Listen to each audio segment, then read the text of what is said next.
Hello students, welcome to Acadexal. आप सभी जानते हैं हमारा प्रारंभ बैच चल रहा है जिसमें हमारा chapter moving charge and magnetism start हो गया। इसमें हम लेक्चर नंबर 3 स्टार्ट करने वाले हैं। सो स्टार्ट करें।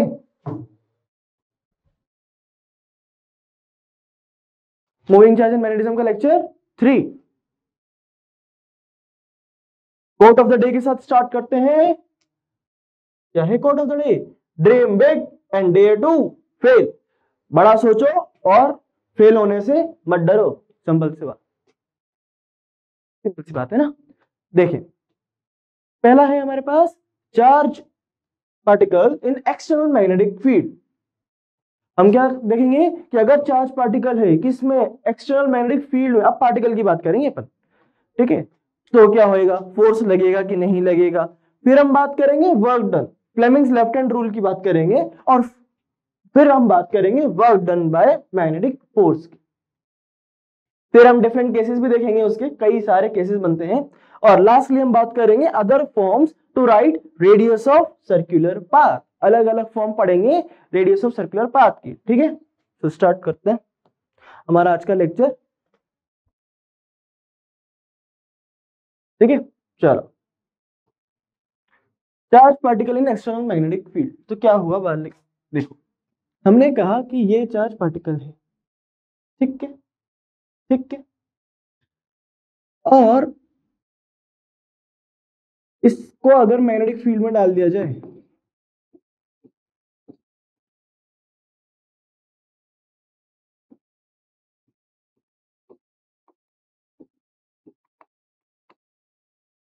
तो then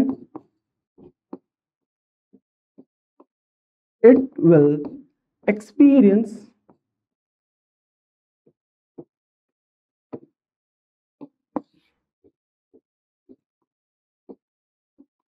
फोर्स। जैसे ही चार्ज पार्टिकल को आप किस में डाल देंगे, मैग्नेटिक फील्ड में डाल देंगे, तो वो क्या एक्सपीरियंस करेगा? फोर्स एक्सपीरियंस करेगा। ये फोर्स कितना है? ये फोर्स है F equals to Q V B sine theta. Q V B sine theta, ठीक है। आगे सुनो, इसको लिखने का एक और तरीका भी हो सकता है। F equals to Q V vector cross B vector. F equals to Q V vector cross B vector, ठीक है। अब एक बात जान के रखो कि डायरेक्शन ऑफ फोर्स जो होगी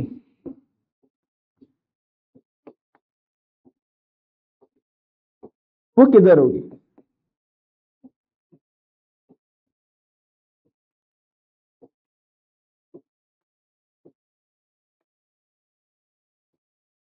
in the direction of V vector cross B vector होगी, लेकिन कब?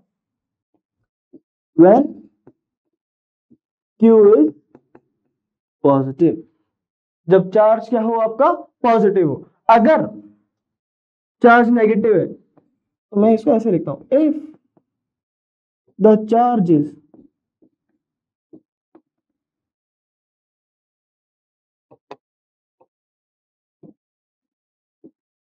नेगेटिव। अगर आपका चार्ज नेगेटिव है so then the direction would B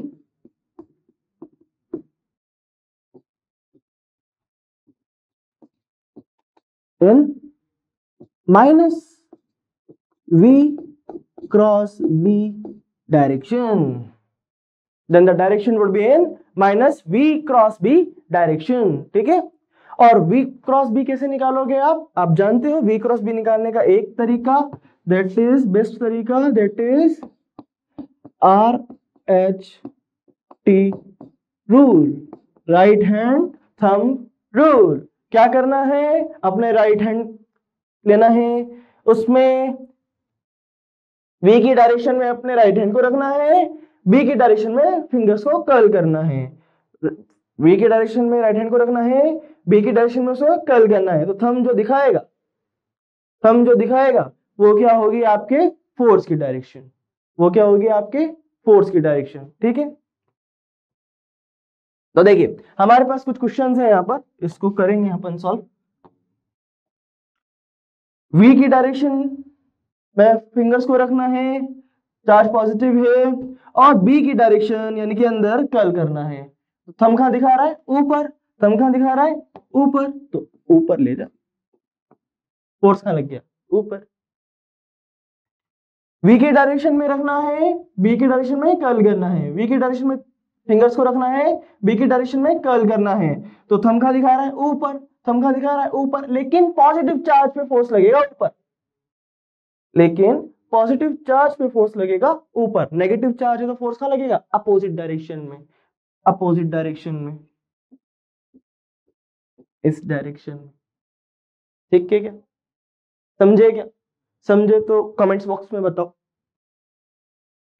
अगला देखते हैं। पॉजिटिव ही क्या है? Positive charge. पॉजिटिव ही क्या है? पॉजिटिव चार्ज है। V किधर है? इधर। V किधर है? इधर। और B कहां है? बाहर। B कहां है? बाहर। तो लगा दें right hand thumb rule. Right hand thumb rule ऐसे। अब ऐसे तो मैं मोड़ नहीं सकता, ऐसे तो मैं मोड़ नहीं सकता, तो मुझे ऐसे घुमाना पड़ेगा। V की डायरेक्शन में फिंगर्स, B की डायरेक्शन में कर्ल, V की डायरेक्शन में फिंगर्स, B की डायरेक्शन में कर्ल। कहां आ रहा है? नीचे। कहां आ रहा है? नीचे। ठीक है। और वहीं अगर इसकी बात करें, लेकिन नेगेटिव चार्ज है तो कहां जाएगा? ऊपर। कहां जाएगा? ऊपर। समझे नहीं समझे?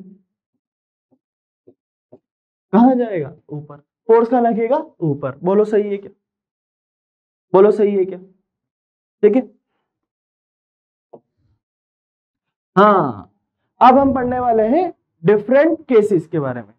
अब हम पढ़ने वाले हैं डिफरेंट केसेस के बारे में। तो देखो पहला केस क्या है? Charge particle at rest. एक एक करके पढ़ेंगे, कोई दिक्कत की बात नहीं।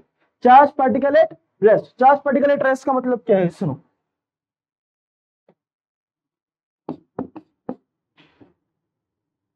Q is at rest. In short, इसका मतलब है V is equals to 0। V क्या हो गया? 0। तो बेटा अगर V 0 हो गया तो फोर्स क्या होता है? Q V B sin theta. और Q V B sin theta, V 0 है तो फोर्स भी कितना हो जाएगा? 0 हो जाएगा। फोर्स भी कितना हो जाएगा? 0 हो जाएगा। फोर्स कितना हो जाएगा? 0 हो जाएगा। ठीक है, फोर्स 0, बात खत्म। मतलब कि इसको अपन वाई फैक्टर में लिखेंगे।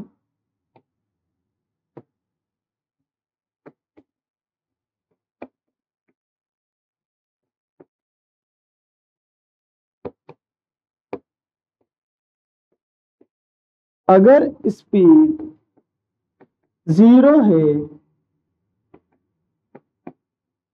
तो कोई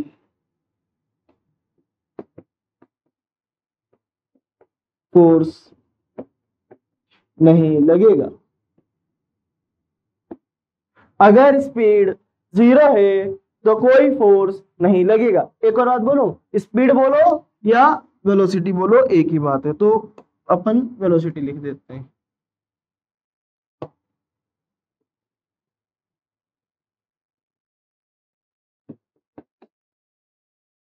अगर वेलोसिटी 0 है तो कोई फोर्स नहीं लगेगा। ठीक है। दूसरा केस क्या है? चार्ज पार्टिकल मूविंग पैरेलल और anti parallel to magnetic field. बना लेते हैं फटाफट कि मेरी मैग्नेटिक फील्ड मान के चलो ये है। एक है चार्ज पार्टिकल, एक है चार्ज पार्टिकल।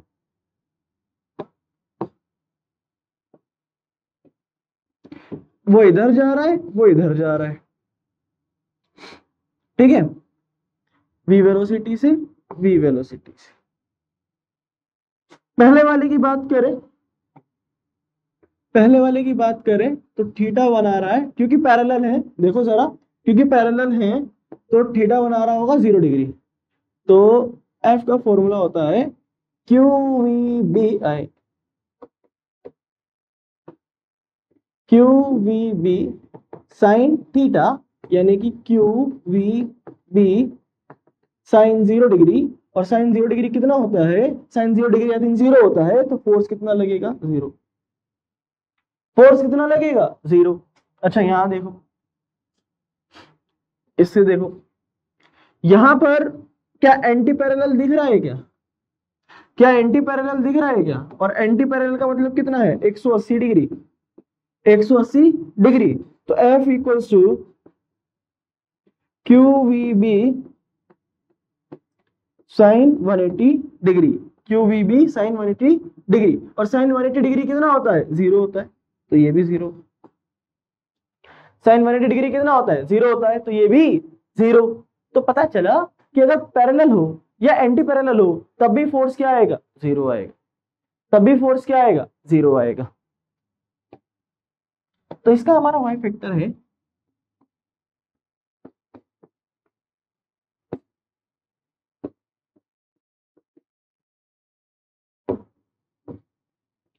अगर चार्ज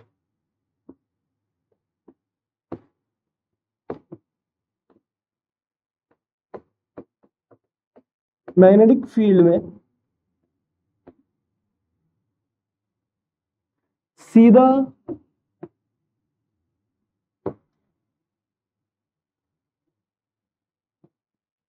सीधा जा रहा हो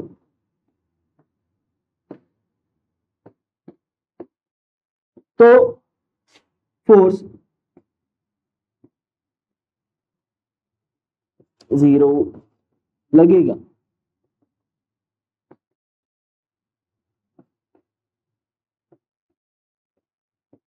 ठीक है, तो काम क्या है? काम इतना सा बच्चा कि आपको छेड़ना नहीं है। किसको नहीं छेड़ना? फोर्स को, चार्ज को नहीं छेड़ना। क्यों? क्योंकि अगर चार्ज रेस्ट पर है तो रिक्वायर रहने दो, कोई दिक्कत की बात नहीं है। अगर चार्ज स्ट्रेट लाइन में जा रहा है मैग्नेटिक फील्ड के अलोंग या एंटी पैरेलल, पैरेलल या एंटी पैरेलल, अलोंग या अपोजिट, तो भी फोर्स क्या लग रहा है? 0 लग रहा है। तो भी फोर्स क्या लग रहा है? 0 लग रहा है। ठीक है, अच्छा हाँ, charge particle moving perpendicular to the magnetic field. ये इंटरेस्टिंग बात है कि हमारा जो चार्ज पार्टिकल है वो कैसे मूव कर रहा है? परपेंडिकुलर मूव कर रहा है मैग्नेटिक फील्ड के। तो ये कैसे बनाऊंगा मैं? ये थोड़ा सा दिमाग लगा के बनाऊंगा मैं पहले कह दूंगा कि मैग्नेटिक फील्ड जो है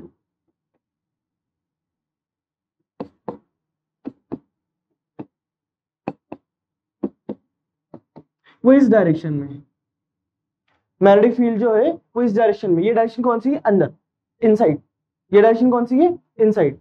ठीक है, और अब जो चार्ज पार्टिकल है मेरा, ये बना लेते हैं, जो चार्ज पार्टिकल है मेरा वो इस डायरेक्शन में है।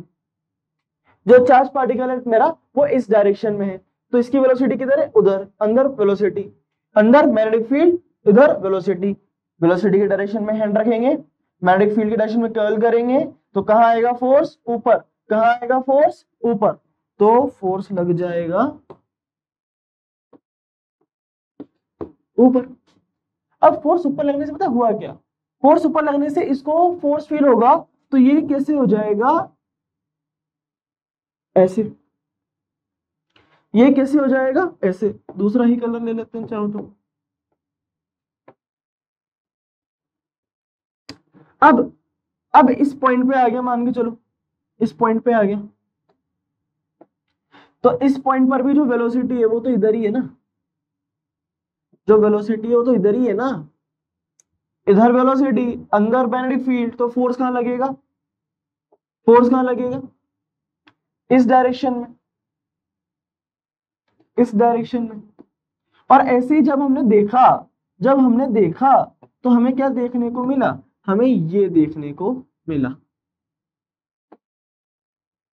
इसको ऐसे बनाते हैं, रुको, थोड़ी चीजें मिटानी पड़ेगी बट कोई नहीं, इतना तो चलता है।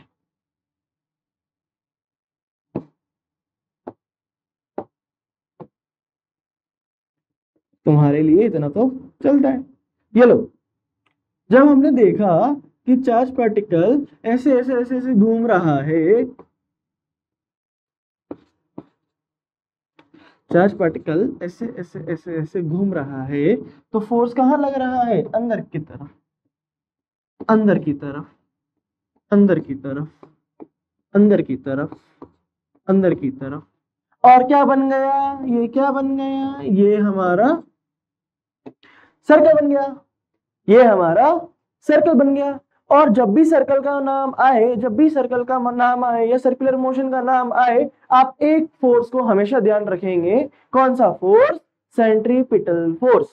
कौन सा फोर्स? Centripetal force. तो बेटा एफ मैं यहां लिख देता हूं, जो मैग्नेटिक फोर्स है will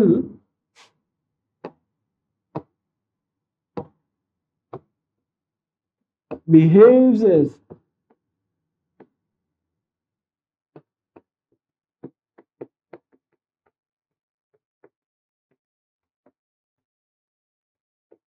centripetal force, will behaves as centripetal force. ठीक है, तो हम क्या करेंगे, हम कुछ नहीं करेंगे, हम कहेंगे F B is equals to F C. F B क्या है? Q V B sine, angle कितना है, एंगल कितना है 90 डिग्री, 90 डिग्री। अच्छा ये एंगल किसके बीच का था? वी और बी के बीच का था, है ना।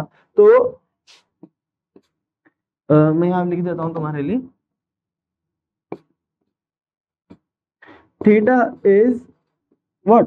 Angle between v vector and b vector, क्योंकि परपेंडिकुलर वाला केस पढ़ रहे हैं अपन। और और और क्या आपको फॉर्मूला पता है सेंट्रीपिटल फोर्स का? क्या आपको सेंट्रीपिटल फोर्स का फॉर्मूला पता है? पता है तो बताओ क्या होता है। अगर हम आगे बढ़े तो हम ये कह सकते हैं कि ये वेलोसिटी से ये वेलोसिटी तो कट गई, sin 91 होता है।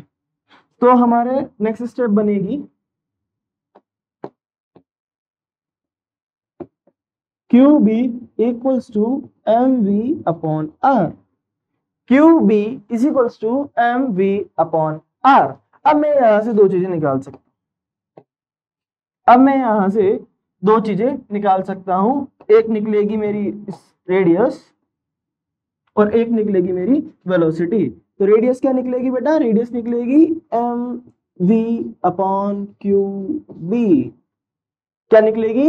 M V upon Q B. और वेलोसिटी क्या निकलेगी? वेलोसिटी निकलेगी Q B R upon M, Q B R upon M. ठीक है, तो रेडियस क्या आई? M V upon Q B, और वेलोसिटी क्या आई? Q B R upon M. अच्छा ध्यान से सुनो, रेडियस डिपेंड कर रहा है मैग्नेटिक फील्ड पे, चार्ज पे, स्पीड पे और मास पे। वेलोसिटी भी इन चारों चीजों पर डिपेंड कर रही है। ठीक है, लेकिन वेलोसिटी के एम नीचे आ रहा है। क्या थोड़ा सा दिमाग और लॉजिक लगाए अगर हम, तो क्या हम ये नहीं सोच सकते कि सर एम और वी क्या है? Inversely proportional. एम और वी क्या है? Inversely proportional. और अगर इनवर्सली प्रोपोर्शनल है, अगर इनवर्सली प्रोपोर्शनल है तो क्या होगा? अगर इनवर्सली प्रोपोर्शनल है तो मास बढ़ाओगे, ज्यादा भारी करोगे तो वेलोसिटी क्या हो जाएगी? कम हो जाएगी। वेलोसिटी क्या हो जाएगी? कम हो जाएगी। ठीक है, अब हम बात करते हैं इसमें थोड़ी सी कि मेरा ये सर्कल, ठीक है, अगर इनसाइड मैग्नेटिक फील्ड है और यहाँ पे जो चार्ज पार्टिकल है वो इस वेलोसिटी से जा रहा है, इसकी रेडियस कितनी आ रही है? आर, और इसमें फोर्स कितना लग रहा है? एफ फोर्स लग रहा है, और कुछ तो नहीं था, नहीं था। ठीक है, तो आर क्या आया था? आर आया था M V upon Q B. ये बात क्लियर है? मतलब कि अगर आप वेलोसिटी को बढ़ाओगे तो आर बढ़ जाएगा, वेलोसिटी को कम करोगे आर कम हो जाएगा, because R is directly proportional to we.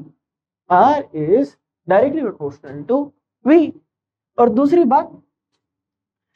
बात अगर आप कहेंगे कि सर देखो क्योंकि सर्कल में घूम रही है तो हम टाइम पीरियड भी निकाल सकते हैं।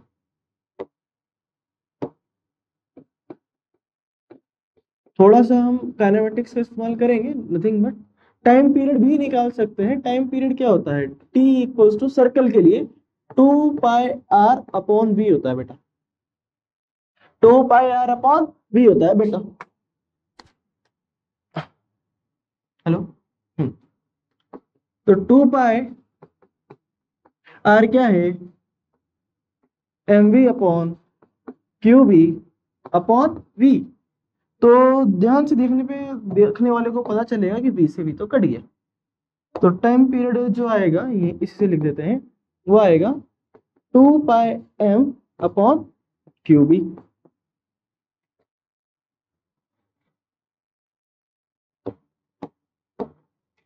टाइम पीरियड जो आएगा वो आएगा 2πm/qb।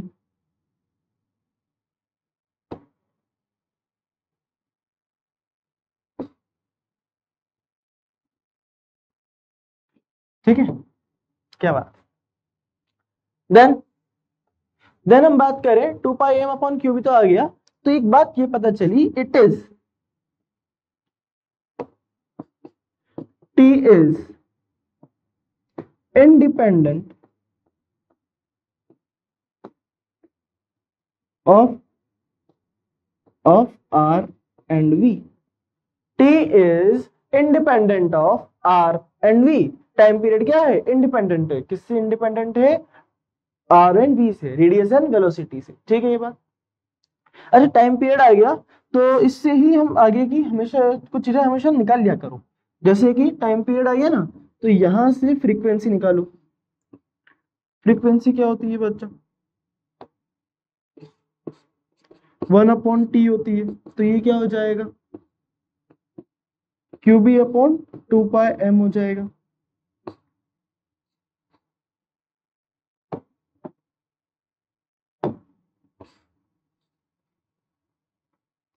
फिर फ्रीक्वेंसी आ गई तो ओमेगा निकाल लिया करो। ओमेगा क्या होता है, 2πf होता है। तो ये क्या हो जाएगा, 2π से मल्टीप्लाई कर दोगे तो क्या हो जाएगा, qb/m हो जाएगा। ओमेगा क्या हो जाएगा, qb/m हो जाएगा। ठीक है, ये काम आप कर लिया जी, कर लिया करो। जब भी टाइम पीरियड आए तो उससे फ्रीक्वेंसी और उससे एंगुलर फ्रीक्वेंसी हमेशा निकाल लिया करो, ताकि आगे आपके फॉर्मूले में काम रहे ये सारी चीजें।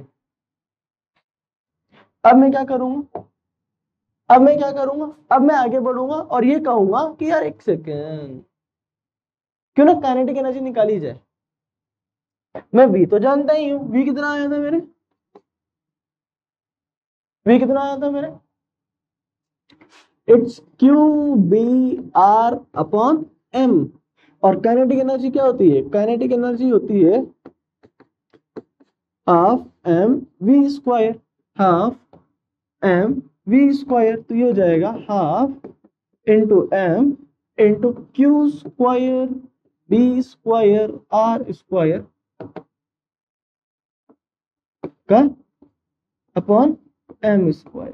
ठीक है, तो ये हो जाएगा q² b² r² upon 2m।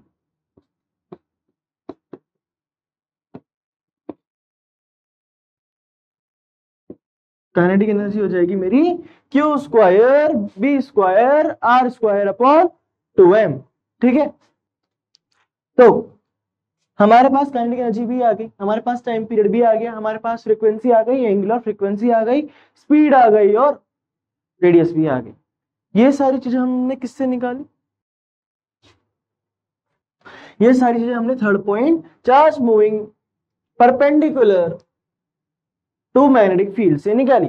अब हम क्या करेंगे, अगले पॉइंट पे चलेंगे, that is charge particle moving at some random angle to magnetic field. यानी कि अब वो परपेंडिकुलर नहीं है, वो किसी रैंडम एंगल पर है। ठीक है, तो देखो क्या होगा। तो मैंने कहा बेटा रैंडम एंगल कैसे बनाया जाए, तो मैंने कहा मान के चल,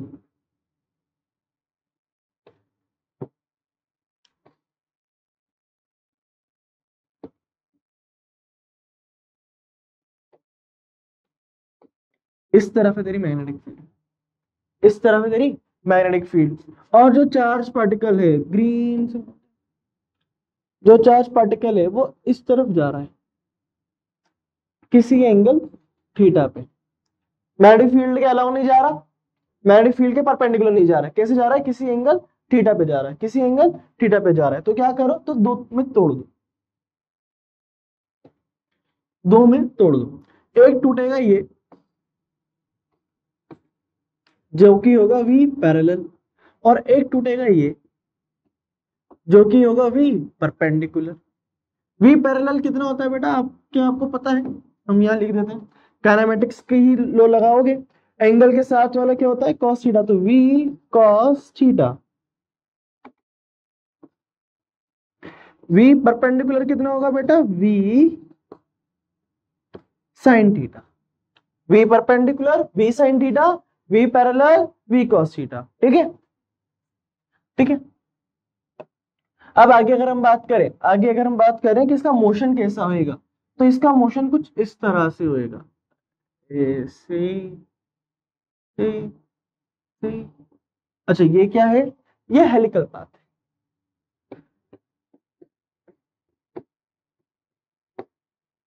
हेलिकल पाथ। अब ये हेलिकल पाथ कैसे हुआ बेटा, ये हेलिकल पाथ ऐसे ही हुआ कि जो भी परपेंडिकुलर था, जो भी परपेंडिकुलर था उसकी वजह से सर्कुलर मोशन हुआ, उसकी वजह से सर्कुलर मोशन हुआ, और जो भी पैरेलल था उसकी वजह से ये आगे बढ़ा, उसकी वजह से ये आगे बढ़ा। ठीक है, अब अगर हम इसमें फॉर्मूला लिखने की बारी आए तो फॉर्मूला क्या लिख देंगे, पहले तो ये बताओ ये चीज क्या है, ये है पिच विद अ पी, ये क्या है, पिच, PITCH, पिच, यानी कि दो स्पाइरल्स के बीच की जो डिस्टेंस है वो क्या है, पिच है आपकी। और अगर आपको पिच देखना है तो उसका फॉर्मूला क्या हो जाएगा, इधर कौन सी वेलोसिटी है, V पैरेलल इनटू डिस्टेंस क्या होती है, स्पीड इनटू टाइम पीरियड। ठीक है, इनटू टाइम पीरियड। अब अगर R देखना हुआ तो R क्या होता है, mv upon QB, mv upon QB, लेकिन यहाँ पे V कौन सा है, परपेंडिकुलर, तो ये क्या आएगा, परपेंडिकुलर, जो हो जाएगा mv sin theta upon QB, mv sin theta upon QB। ठीक है, ठीक है क्या, ठीक है क्या, टाइम पीरियड का फॉर्मूला, अच्छा टाइम पीरियड का फॉर्मूला तो अभी तो निकाला, टाइम पीरियड का फॉर्मूला क्या होता है बताओ, टाइम पीरियड का फॉर्मूला क्या होता है, टाइम पीरियड का फॉर्मूला होता है 2πm upon QB, 2πm upon QB। ठीक है, तो this is the what, this is the fourth case जहां पर आप किसकी बातें करेंगे, जहां पर आप बातें करेंगे कि अगर जो चार्ज पार्टिकल है वो किसी वेलोसिटी से जा रहा है मैग्नेटिक फील्ड में किसी एंगल पर, किसी एंगल पर, तो क्या करेगा, दो लो हेलिकल पाथ बनाएगा और दो वेलोसिटीज आएंगी, एक V पैरेलल आएगी और एक V परपेंडिकुलर आएगी, एक V पैरेलल आएगी और एक V परपेंडिकुलर आएगी। ठीक है क्या, ठीक है क्या, चलो आगे हमारे पास हमारी पीपीटी में कुछ क्वेश्चंस है, देखते हैं जरा, स्टार्ट करते। ये PYQ वैसे क्या कह रहा है, देखो, a very long straight wire carries a current I, एक बहुत लंबी यानी कि इनफाइनाइट वायर है, क्या करंट कैरी कर रही है, I, at the instant when a charge plus q at has a point, at a point p has velocity v as shown, यहां पर एक q चार्ज है p पॉइंट पे, उसके पास वेलोसिटी कितनी है, v, the force on the charge, उस चार्ज पे फोर्स जो होगा वो इनमें से किस डायरेक्शन में होगा। तो पहले एक काम करता हूं, इस वायर के कारण क्या निकाल लेते हैं, मैग्नेटिक फील्ड निकाल लेते हैं। तो वायर के कारण मैग्नेटिक फील्ड कहां आएगी, अंदर, मैग्नेटिक फील्ड कहां आएगी, अंदर। अब V क्रॉस बी लगाएंगे, V क्रॉस बी लगाएंगे, है ना, चार्ज पार्टिकल है, तो V इस डायरेक्शन में है, Q B अंदर आया है, V इस डायरेक्शन में है, V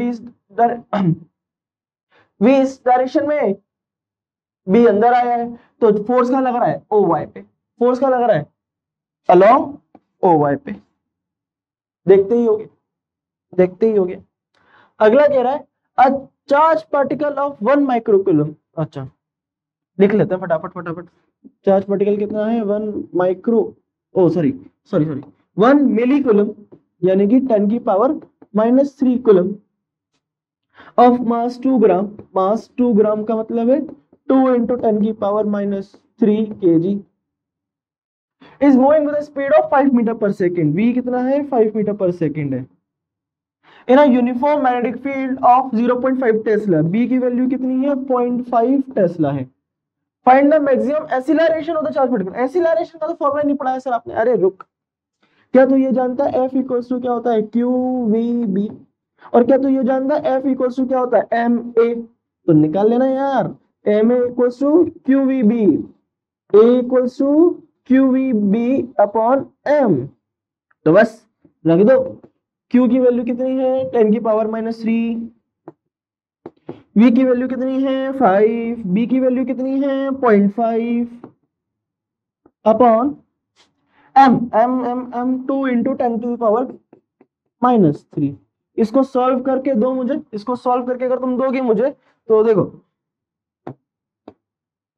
इससे ये करिए 0.5 का मतलब क्या होता है 0.5 का मतलब जहां तक 1.2 होता है तो ये 5/4 हो जाएगा। 5/4 कितना होता है 5/4 होता है 1.25 metre per second square is your answer. Metre per second square कितना 1.25 metre per second square is your answer. दिख रहा है साफ साफ? हाँ दिख रहा है। और ना भी दिखे तो मैं इसको अच्छे से लिख देता हूँ 1.25। ठीक है, अब तो दिखिए रहा हो 1.25 metre per second square is your answer. अगला है a uniform magnetic field act right angle. Okay, theta हमें दे दिया 90 degree to the direction of motion of electrons. Okay, electron है तो चार्ज की वैल्यू भी हमें पता है E की बराबर है। As a result of electron moves in the circular path of a radius R हमें दे दिया 2 centimetre. If the speed of electron is doubled v dash क्या हो गई 2v हो गई, then the radius of the circular path will be r क्या होगा। तो बेटा कुछ नहीं करना, तुझे सिंपल से ये देखना है कि r जो था वो प्रोपोर्शनल टू v था। y फैक्टर लगा दे। क्या था y factor r proportional to v था। अगर v डबल हुआ है तो r डैश भी क्या हो जाएगा v dash. if v dash is twice of v so r dash would be twice of r। तो r dash क्या आ जाएगा तेरा twice of 2 सेंटीमीटर यानी 4 सेंटीमीटर आंसर आ जाएगा।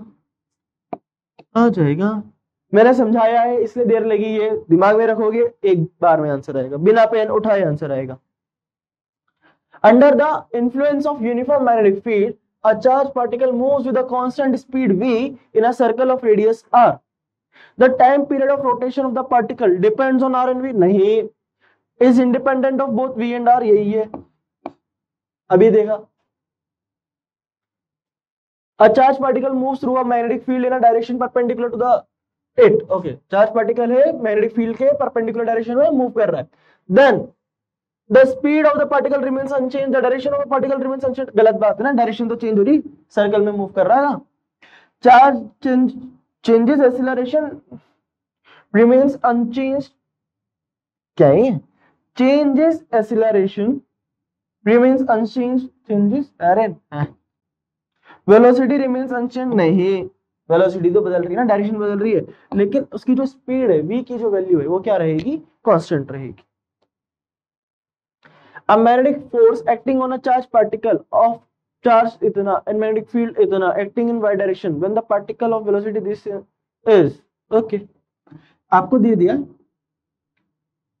फोर्स निकालना है, फोर्स का फॉर्मूला एक ये वाला भी तो था। चार्ज कितना है 2 माइक्रोकूलम माइनस का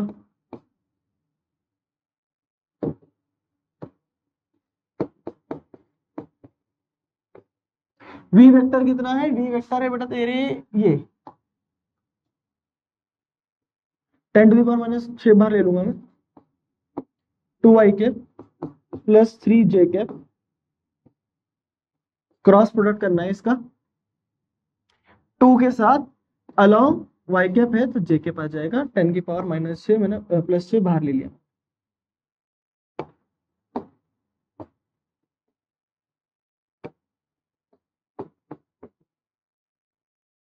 ठीक है, अगर हम क्रॉस प्रोडक्ट करेंगे तो i क्रॉस j क्या होता है, k कैप होता है, j क्रॉस j तो खत्म ही हो जाता है, तो बस यहां पर आंसर आएगा आपके पास ये से ये तो कटी गया, माइनस का 2 into 2 2 4 k cap,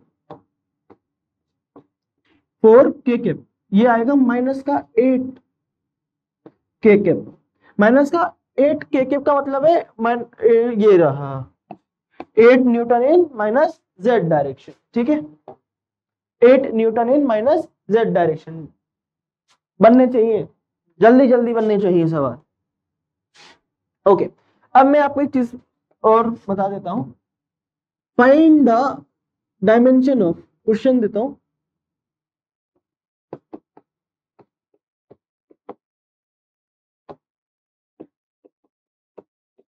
dimension of magnetic field. तो बेटा डायमेंशन ऑफ मैग्नेटिक फील्ड कैसे निकालोगे, कुछ नहीं करोगे, एफ इक्वल्स टू क्या ले लोगे, Q V V B, Q V B, V क्या है वेलोसिटी, क्यू क्या है चार्ज, एफ क्या है फोर्स, तो बी क्या आ जाएगा, बी आ जाएगा F upon Q V, F upon Q V, F क्या है newton charge coulomb metre per second, तो ये हो जाएगा newton second upon coulomb into metre. अब डायमेंशन निकालनी है तो डायमेंशन के लिए क्या होता है, फोर्स का क्या होता है m(l(t)-2, second t, coulomb at, metre l। अब अगर हम इसे सॉल्व करें तो आप देख पाएंगे कि इससे ये कट गया, इससे ये कट गया, तो डायमेंशन केवल जो रह जाएगी वो रह जाएगी m a-1 t-2, m a-1 t-2 क्या आएगी आपके मैग्नेटिक फील्ड की डायमेंशन आएगी, क्या आएगी आपके मैग्नेटिक फील्ड की डायमेंशन आएगी। ठीक है, ओके, अब हम बात करते हैं फ्लेमिंग्स लेफ्ट हैंड रूल। देखो फ्लेमिंग्स लेफ्ट हैंड रूल भी क्या है, जो हम अभी तक राइट हैंड थंब रूल से निकाल रहे थे, फ्लेमिंग ने वही दे दिया, कुछ नहीं करा उसने। उसने कहा कि देखो क्या करो, थंब है force, four finger magnetic field, central middle finger direction of motion, अपना लेफ्ट हैंड लेके, अभी तक तो हम राइट हैंड लगा रहे थे, अब अपना लेफ्ट हैंड लेकर आओ, अब लेफ्ट हैंड में ऐसे करो, लेफ्ट हैंड में ऐसे करो, अपनी तीनों जो थंब है, फोर फिंगर और मिडिल फिंगर है, उसको म्यूचुअली परपेंडिकुलर करो एक दूसरे के, म्यूचुअली परपेंडिकुलर करो एक दूसरे के। तो अब कैसे याद रखोगे कि जो थंब है सबसे पहले क्या दिखाएगा, फोर्स दिखाएगा, जो थंब है सबसे पहले क्या दिखाएगा, फोर्स दिखाएगा, जो फोर्स फिंगर है, जो फोर फिंगर है वो मिडिल मैग्नेटिक फील्ड दिखाएगी, वो मैग्नेटिक फील्ड दिखाएगी, और जो मिडिल फिंगर है, और जो मिडिल फिंगर है वो आपको डायरेक्शन ऑफ स्पीड बतानी चाहिए, डायरेक्शन ऑफ मोशन बतानी चाहिए। तो यहां से कुछ चीज पता चली, पता है क्या, F vector, B vector, V vector, तो जो फोर्स है ना वो है Q V vector cross B vector, तो था ही से, तो पता चला जो फोर्स है वो परपेंडिकुलर है वी वेक्टर के, और जो फोर्स है वो परपेंडिकुलर है बी वेक्टर के। ठीक है, और वी और बी तो आपस में परपेंडिकुलर होने ही चाहिए, for F max V vector must B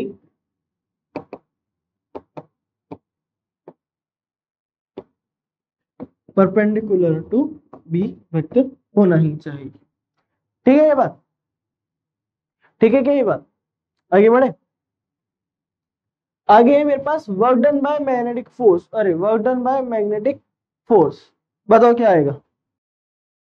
ठीक है, work done by magnetic force. Work done by magnetic force निकालने के लिए क्या करेंगे बच्चा? Work done by magnetic force निकालने के लिए एक फॉर्मूला लगाते हैं अपन कि एक चीज सिखाता हूँ तुम्हें।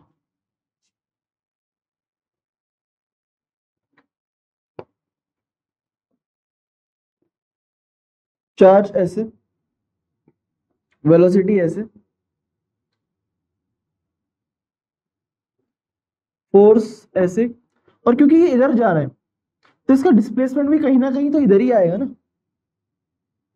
डिस्प्लेसमेंट भी कहीं ना कहीं उधर ही आएगा। अगर आप 1 सेकंड की बात करोगे तो पूरे सर्कल की बात कर लोगे तो आपको 0 ही आ जाएगा, है ना? कब है? जब मैग्नेटिक फील्ड अंदर के साइड। तो आप यहां कहोगे कि सर देखो F equals to V cross B होता है, क्यों? V क्रॉस B होता है, इनकी हाँ। और अगर आप पावर वर्क डन निकालने जाओ तो वर्क डन होता है force dot displacement, F vector dot S vector work done आपके होता है। तो ध्यान से देखने में पता चलेगा कि वो 0 आएगा। क्यों? क्योंकि ये दोनों तो क्या है? F vector and S vector तो परपेंडिकुलर है, तो वर्क डन क्या आएगा? 0।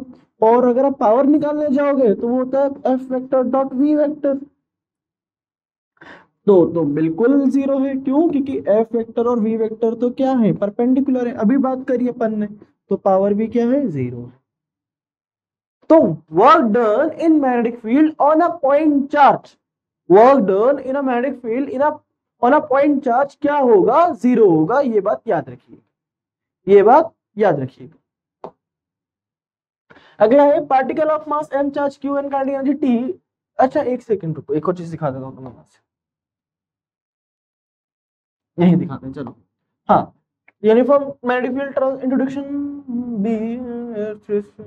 ओके, आपसे कहा जा रहा है कि एक पार्टिकल है जिसपे चार्ज q है, जिसका मास m है, वो काइनेटिक एनर्जी t रखता है, और ट्रांसवर्स, ट्रांसवर्स का मतलब क्या? परपेंडिकुलर। यूनिफॉर्म मैग्नेटिक फील्ड में induction B vector, magnetic field B vector, 3 second के बाद उसकी काइनेटिक एनर्जी क्या होगी? तो यार एक बात बताओ, तुम ये जानते हो क्या? वर्क एनर्जी थ्योरम क्या कहता है? Work done equals to change in kinetic energy. मैं कह रहा हूं वर्क डन तो 0 आया था, तो के फाइनल माइनस के इनिशियल क्या हो जाएगा? 0। तो के फाइनल बराबर क्या हो जाएगा? के इनिशियल हो जाएगा।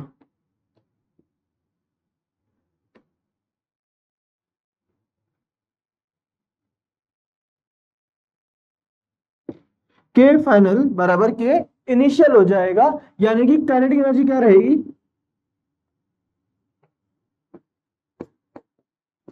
वाई फैक्टर के अंदर हम क्या लिख सकते हैं कि काइनेटिक एनर्जी क्या रहेगी? कांस्टेंट रहेगी। तो पहले क्या थी? टी, बाद में भी क्या रहेगी? टी। कोई फर्क नहीं पड़ेगा काइनेटिक एनर्जी की, वो जितनी थी उतनी ही रहेगी। ठीक है। हाँ, एक इंटरेस्टिंग बात है, देखो हम्म,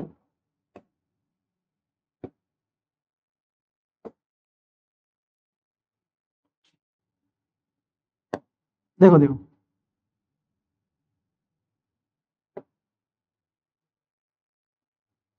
काइनेटिक एनर्जी जितनी थी उतनी ही रहेगी। ठीक है। हाँ, अब हम बात कर रहे हैं other forms to write radius of circular path. अलग अलग फॉर्म में रेडियस ऑफ सर्कुलर पाथ को कैसे लिखा जाएगा? तो एक बात बताओ, क्या हमने एक फॉर्मूला पढ़ा R equals to M V upon Q B?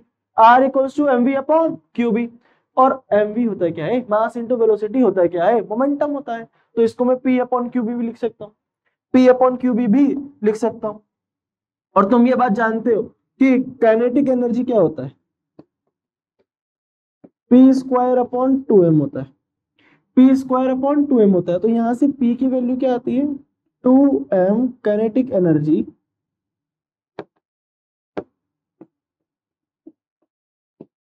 का रूट। तो P को क्या लिख दिया, 2m काइनेटिक एनर्जी का रूट। और एक और चीज जानते हैं हम कि V, कैपिटल V क्या है यहाँ पे, वोल्टेज है। V equals to W upon Q होता है, सेकंड चैप्टर में आपने पढ़ा था। इलेक्ट्रिक पोटेंशियल क्या होता है, वर्क डन अपॉन चार्ज होता है। तो यहां से वर्क डन यानी कि काइनेटिक एनर्जी क्या आ जाएगी, VQ आ जाएगी। तो हमने वर्क डन की जगह VQ लिख दिया और उसको उस फॉर्म में सेट कर दिया। ठीक है, ठीक है। अब मेरे पास एक क्वेश्चन है कि ionized hydrogen atom and alpha particle with the same momenta मतलब same momentum enter perpendicular to a constant magnetic field, the ratio of their radii of their paths RH, R of hydrogen, and ratio R alpha, R of alpha particle will be, R alpha और RH क्या हो जाएगा, R का formula पता है क्या, mv upon Q B, mv upon Q B. अब वो कह रहा है कि दोनों का मोमेंटा सेम है, यानी कि ये सेम है। तो इसको मैं एक काम करता हूँ, जो अभी नया फॉर्मूला निकाला था ना उससे लिख देता हूँ। नया फॉर्मूला क्या था मेरे पास, P अपॉन क्यू बी। तो यहां से पता चलेगा कि R प्रोपोर्शनल टू, अच्छा मैग्नेटिक फील्ड भी क्या है, कांस्टेंट है, कांस्टेंट मैग्नेटिक फील्ड है। तो Q ही आ जाएगा बस, Q ही आ जाएगा बस, है कि नहीं। और अगर सिर्फ Q ही आ गया तो R H upon R alpha क्या आ जाएगा, आर एच आ जाएगा क्यू एच, और आर अल्फा क्या आ जाएगा, क्यू अल्फा। और क्यू अल्फा की अगर मैं बात करूं तो अल्फा पार्टिकल पे चार्ज कितना होता है बेटा, +2e। अल्फा पार्टिकल पे चार्ज कितना होता है बेटा, +2e। और हाइड्रोजन पे चार्ज कितना होता है बेटा, +e। हाइड्रोजन पे चार्ज कितना होता है बेटा, +e। तो इससे ये कट गए, इससे ये कट गए, क्या रेशो आएगा, 2:1 रेशो आएगा, 2:1 रेशो आएगा। बोलो सही है कि नहीं, बोलो सही है कि नहीं, क्या रेशो आएगा, 2:1 रेशो आएगा। ठीक है। A proton and an alpha particle both enter a region of uniform magnetic field B, moving at a right angle of the magnetic field if the radius of circular orbits of both the particle is equal। अच्छा अब यहाँ पे R equal दे दिया, ध्यान रखना। And the kinetic energy acquired by the proton is 1 mega electron volt, the energy acquired by the alpha particle will be, energy acquired by the alpha particle will be, energy क्या acquired करेगी, हाँ energy constant होती है, बात सच है, लेकिन energy acquired क्या करेगा वो हमें देखना है। तो एक बात बताओ, आर हम जानते हैं कि क्या होता है, दैट इज काइनेटिक एनर्जी की फॉर्म में निकाल लो डायरेक्ट, काइनेटिक एनर्जी की फॉर्म में निकाल लो डायरेक्ट। तो वो मेरे पास आया था √2m kinetic energy upon QB, यही आया था बच्चा, यही आया था बच्चा। तो काइनेटिक एनर्जी अगर मैं डायरेक्ट निकालने जा गया यहां से तो हो जाएगा क्यू बी आर का square upon 2m, Q B R का स्क्वायर अपॉन 2m। कुछ चीजें कांस्टेंट दे दी, क्या क्या कांस्टेंट दे दिया,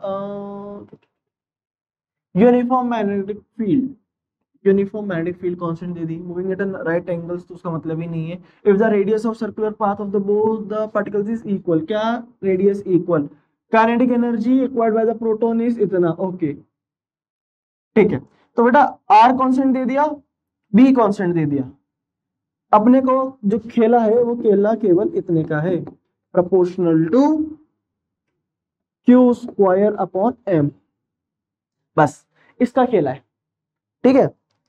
तो मुझे एक बात बता, काइनेटिक एनर्जी किसके किसके साथ निकालनी है, आई थिंक अपने को अल्फा पार्टिकल की निकालनी है। तो पहले अल्फा पार्टिकल की रख ले, नीचे प्रोटॉन की रख ली। तो क्यू अल्फा का square upon M alpha into Q proton का स्क्वायर अपॉन एम पी। ठीक है। तो काइनेटिक एनर्जी अल्फा में डायरेक्ट निकाल दे रहा हूं बेटा,